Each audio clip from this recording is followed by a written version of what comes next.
శారదా శారదాంభోజవదనా వదనాంబుజే సర్వదా సర్వదాస్మాకం సన్నిధి సన్నిధిం క్రియాత్. విమలపటీ కమలకుటీ పుస్తక రుద్రాక్షసస్తహస్తపుటీ కామాక్షి పక్ష్మలాక్షి కలిత విపంచి విభాసి వైరించి వాగర్థావివ సంపృక్తౌ వాగర్థ ప్రతిపత్తయే జగతః పితరౌ వందే పార్వతీ పరమేశ్వరౌ. గురవే సర్వలోకానాం భిషజే భవరోగిణాం నిధయే సర్వవిద్యానాం దక్షిణామూర్తయే నమః. నారాయణ సమారంభాం వ్యాసశంకరమధ్యమాం అస్మదాచార్య పర్యంతాం వందే గురు పరంపరాం. నారాయణం నమస్కృత్య నరం చైవ నరోత్తమం దేవీం సరస్వతీం వ్యాసం తతో జయముదీరయేత్. వాగర్థావివ సంపృక్తౌ వాగర్థ ప్రతిపత్తయే జగతః పితరౌ వందే పార్వతీ పరమేశ్వరౌ.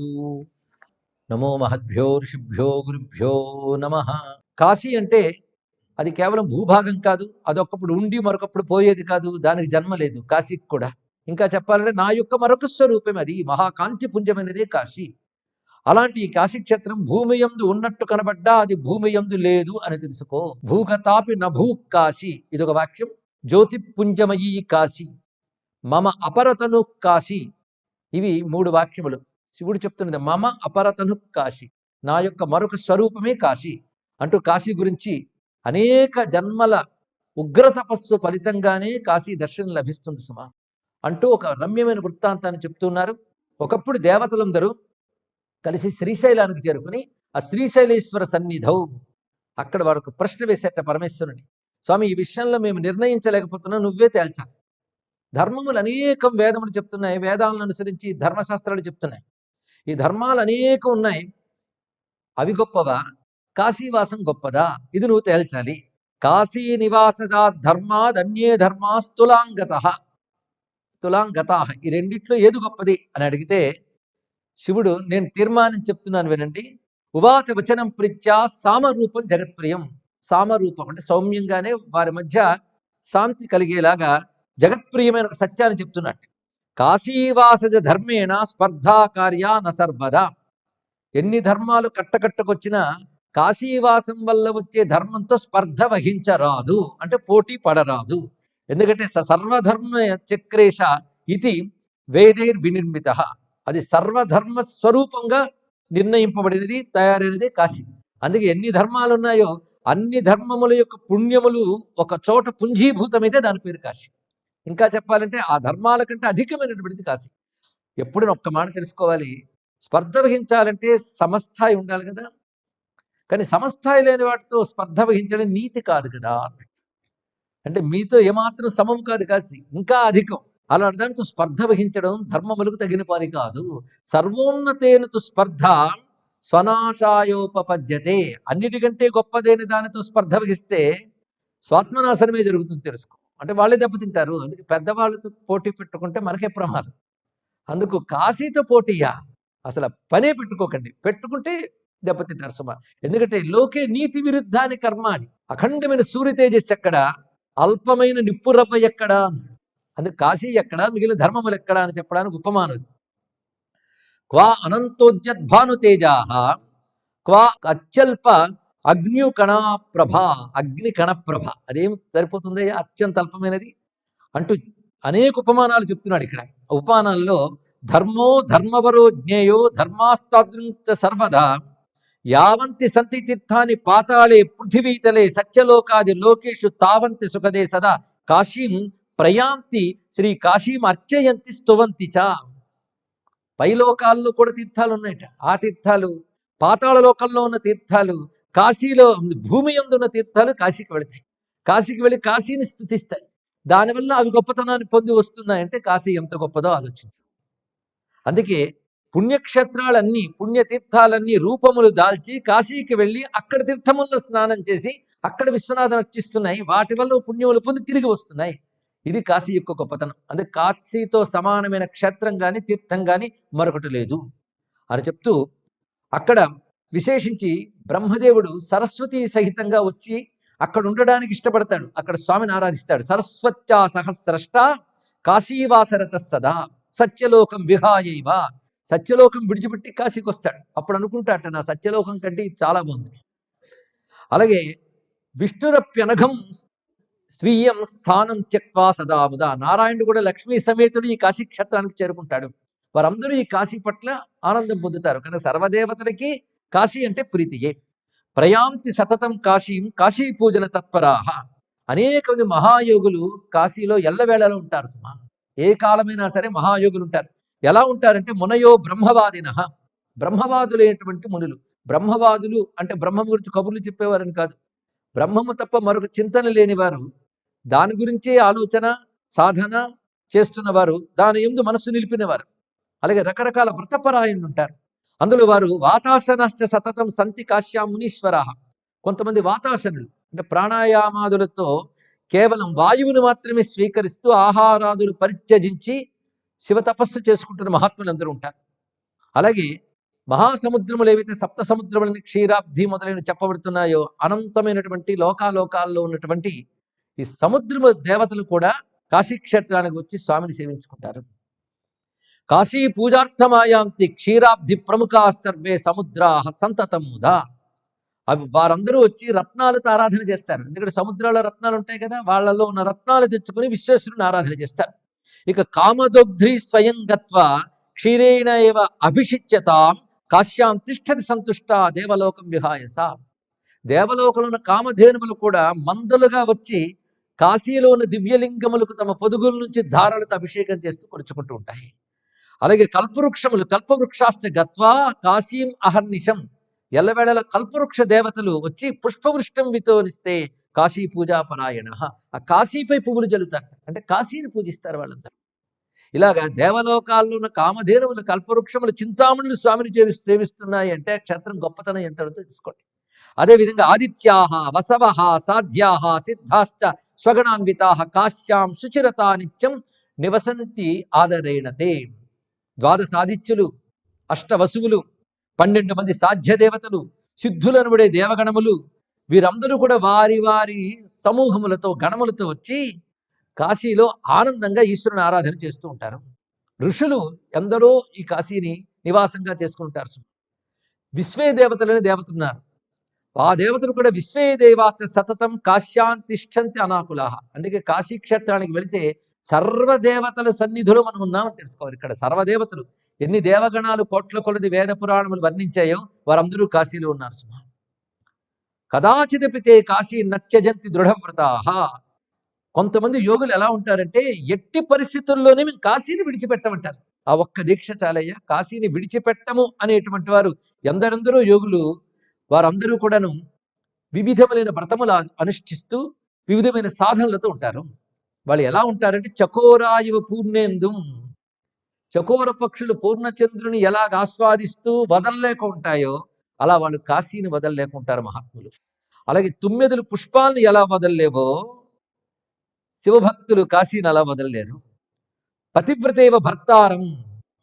పతివ్రత భర్తని ఎలా వదలలేదో నా భక్తులు కాశీని అలా వదలలేరు. విద్యేవ విమలాశయం. ఉపమానాలు ఎంత బాగున్నాయి చూడండి. ఉత్తమ విద్యలు నిర్మలమైన హృదయాలను ఎలా వదలకుండా ఉంటాయో అలాగా భక్తులు కాశీని వదలలేరు. అంటే ఉత్తమ విద్యలు నిర్మల హృదయాల్లోనే స్థిరపడతాయి, భాషిస్తాయని దీన్ని బట్టి ఉపమానంలోనూ ఉపదేశం చెప్తున్నాడు. కానీ విద్యలు భాషించాలంటే హృదయం నిర్మలంగా ఉండాలి.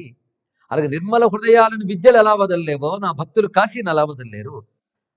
అలాంటి ఆకలి వేస్తున్న వాడికి మంచి అన్నం దొరికితే వాడు ఎలా వదలలేడో దాన్ని సాధకులకి కాశీ దొరికితే అలా వదలలేరు. అనంత ఉగ్ర తపో లబ్ధై. అనంత ఉగ్రమైన తపస్సుల వల్ల లభించిన పుణ్యముల యొక్క రాశియే కాశీ అని చెప్తూ, సంజహాతి నిపుణో వక్త్రగా. నోటికందును కూడిన ఎవడు వదులుకుంటాడు? కాశీకి చేరినవాడు కాశీని అలా వదులుతాడు. మోక్షరూప ఇష్టఫలద బ్రహ్మానంద ప్రవర్ధిని. కాశీకున్న లక్షణములు ఏంటంటే మోక్షరూపమైన ఇష్టఫలాన్ని ఇస్తుంది, బ్రహ్మానందాన్ని వర్ధిల్ల చేస్తుంది. ఇయం కాశీ కామధేను మోక్షరూప ఇష్ట కామద. ఈ కాశీనే కామధేను అనాలి. కానీ కామధేనువుల కంటే గొప్పది సుమా. కామధేనువులు స్వర్గాదుల్లో ఇచ్చేవి పుణ్యక్షయమైతే పోతాయి, మళ్ళీ దుఃఖం వస్తూనే ఉంటుంది. అందుకే అవి ఇచ్చే ఎలాంటి కామములు అంటే, కామధేనువులు ఇచ్చే కామములు వినశ్యేత్ కామదా, నశించిపోయే కోరికలు తీరిస్తే కామధేనువులు. నేయం కాశీ నిత్యేష్ట కామదా, అది నాశనం లేని విధంగా అభీష్ట సిద్ధినిస్తుంది కాశీ. అందుకే కాశీ కాశీతి సతతం కాశీ స్మరణే రతః ససజ్జ సర్వ పాపేభ్యో ముచ్యతే దేవి సర్వదా. ఎవడు నిత్యం కాశీ కాశీ అని నామస్మరణ చేస్తాడో వాడు పాపం నశిస్తాయి. ఆ దివ్యమైన కాశీక్షేత్రం పొందడం మాత్రం అంత తేలిక కాదు. కాశీం ప్రాప్తుం నయతతే సయైవ పురుషాదమ. మానవుడి పుట్టినవాడు అసలు కాశీకి వెళ్ళాలని ప్రయత్నించకపోతే వాడిని పురుషాధముడు అనాలి. ఇక్కడ జీవితంలో కాశీకి వెళ్ళాలి అని అనుకోని వాడిని పురుషాధముడు అంటారు. అంటూ ఉతమప్యఖిలం వ్యర్థం తథాన్యత్ర కృతం తపః ధిక్తస్య జీవనం జంతో ధిక్తస్య పునర్భవం. ఎన్ని యజ్ఞాలు చేసిన యాగాలు చేసినప్పటికీ కూడా కాశీకి మాత్రం వెళ్ళకపోతే ధిక్తస్య జీవనం, ధిక్ అంటే ఛీ అని అర్థం. వాడి జీవితం ఛీ, వాడి యొక్క జన్మలు ఛీ, వాడి ఐశ్వర్యములు, వాడి వంశము కూడా ఛీ. ఏన కాశీ నావల్లోకి ఏన కాశీ న పూజిత. ఎవడు తన జీవిత కాలంలో కాశీని చూడడో, కాశీని పూజించడో వాడు పుట్టుక వ్యర్థము. వాడు ఇతర దేశాల్లో, ఇతర ప్రాంతాలు అనుభవిస్తున్న సుఖములు కూడా వ్యర్థము. ధిక్ తస్య ధీహి, వాడు బుద్ధి కూడా ఛీ. ఏన కాశీ శివపురి, శివపురి అయినటువంటి ఆ కాశీ సకలార్థద. అటువంటి కాశీని సేవించకుండా ఇతర ప్రాంతాల్లో కోట్లు గడిస్తూ నేను ఐశ్వర్యవంతుని గర్వించిన ధిగైశ్వర్యం ధిక్ తస్య నవయవ్వనం. వాడు ఎంత యవ్వనవంతుడైనా, ఎంత ఐశ్వర్యవంతుడైనా ఆ యవ్వనము ఐశ్వర్యము కూడా వ్యర్థము సుమా. అంటే దీనిలో చెప్పదలుచుకున్నది ఏంటంటే, ఐహికమైనవి పోగు చేసుకోవడం జీవన పరమార్థం కాదు. అసలు పరమార్థమైన కైవల్యాన్ని సంపాదించడానికి మానవ జీవితం అన్నది, అది అందించడానికి కాశీ ఉంది. అందుకే కాశీని సేవించాలి అని వివరిస్తూ, కీట పతంగో మండూకో మర్చోవా శివసమ్మత కాశీం త్యక్త్వా తనుర్భూమౌ నైవాప్నోతి తను ధ్రువం. ఇవి మామూలు పొగడ్త వాక్యాలు కావండి. ఇందులో ఒక్క వాక్యం కూడా అర్థవాదం కాదు అనే మాట మనకు కనబడుతుంది. అర్థవాదం అంటే ఎగ్జాజరేట్ చెప్తారు, ఎగ్జాజరేట్ చేసి చెప్పడం అంటే అక్కడ వెళ్ళడం మంచిదని చెప్పడానికి నానా కలపడం అనమాట. అలాంటిది కాదు. ఎందుకంటే కాశీ గురించి ఎంత వర్ణించినా అర్థవాదం కాదట, అంత సత్యం. అది కాశీ రహస్యం, అది మిగిలినటు వర్ణనల వంటిది కాదు. ఎంత చెప్పినా ఇంకా మిగిలి ఉంటుంది కాశీకి. వర్ణిద్దామంటే ఆదిశేషుడి వల్ల కూడా కాదుట, అటువంటిది కాశీ. ఈ మాట గుర్తుపెట్టుకోవాలి. కాశీలో పక్షి, కప్ప, జంతువులు అంటే క్రిమికీటకాల మొదలుగా ఎవరైనా సరే కాశీలో మరణిస్తే మోక్షం లభిస్తుంది. ఎంత గొప్ప మాట చెప్పాడు. అంటే కాశీకి చచ్చిపోతే బాగుంటుందన్నమాట అని మానవుడు అనుకుంటే మాత్రం లాభం లేదు. ఇందులో రహస్యం ఉన్నదండి. అక్కడ అది కాశీ రహస్యం. ఆ కాశీ రహస్యం వినడానికి ముందు మనస్సుకు దమ్ముండాలి, భయం కలుగుతుంది మనకి. మోక్షం అనేది అంత తేలిక. అందులో పశుపక్షి పతంగాలకు కూడా ఆయన ఇస్తున్నాడు ఎక్కడ, అదే తెలుసుకోవాలి. వాళ్ళకి అంత వాటికి తేలిక మోక్షం మరణిస్తే.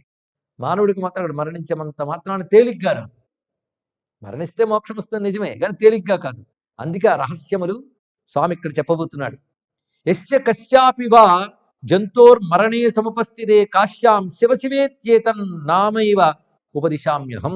ఏ జీవుడైనా సరే మరణకాలంలో అక్కడ ఉన్నట్లయితే వాడికి నేను నా నామాన్ని ఉపదేశిస్తాను, శివనామాన్ని ఉపదేశిస్తాను అన్నాడు. తారకం ఉపదేశిస్తాను అన్నాడు కదా. ఆ తారకం ఏంటంటే పంచాక్షరి శివమంత్రం. దాన్ని చెప్తాను. మద్భక్తాన్ విమలాన్ దృష్ట్వా, చాలా జాగ్రత్తగా వినాలి. విమలులైన నా భక్తులను చూసి మరణాసన్న జీవన, వాళ్ళకి మరణాసన్నమైంది తెలిసాక మమ ఇవ అంకే సన్నివేశాన, ఒళ్ళో వాళ్ళని పెట్టుకుని శివేతి ఉపదిశామ్యహం, నా నామాన్ని వాళ్ళ చెవులు ఉపదేశిస్తాను.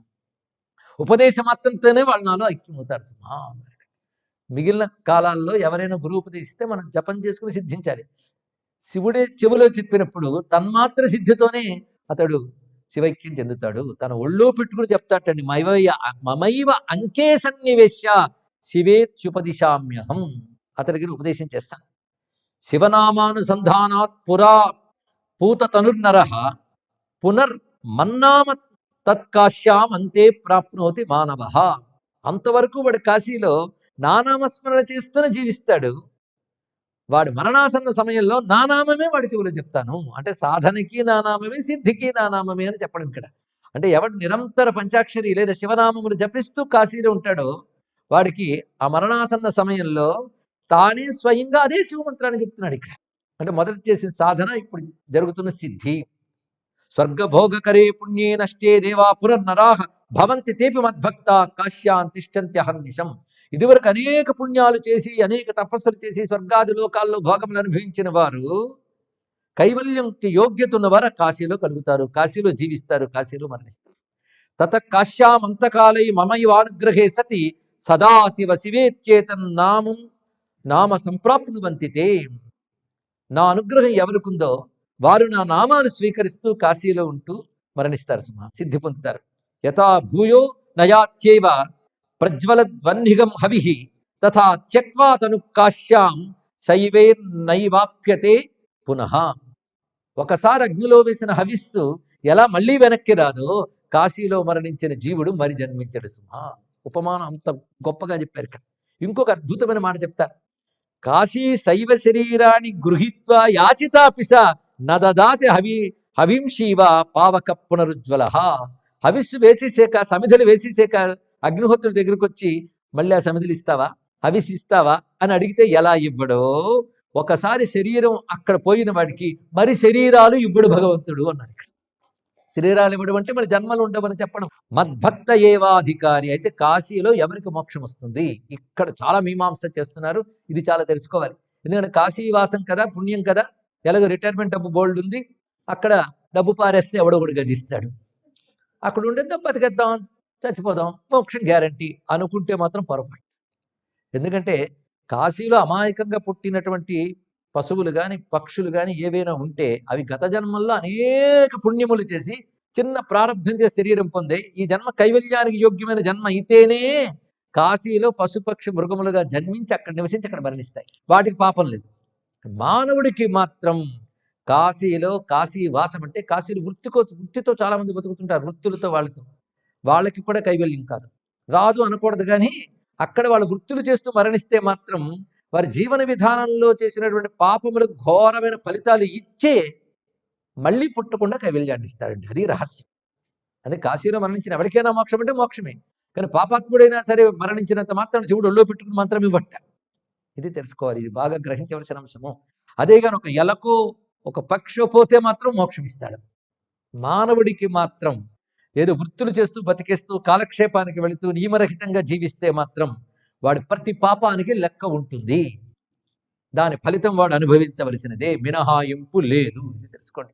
అయితే ఒకటి ఇక్కడ మనం తెలుసో తెలియకో చాలా చేస్తాం. కానీ కాశీకి వెళ్ళి ఒక్కసారి గంగా స్నానం సంకల్ప సహితంగా చేసి అక్కడున్న ఏ లింగాన్ని దర్శించినా అక్కడికి వెళ్లే వరకు చేసిన పాపాలు దగ్ధమైపోతాయి. అది గొప్ప అంశం అండి.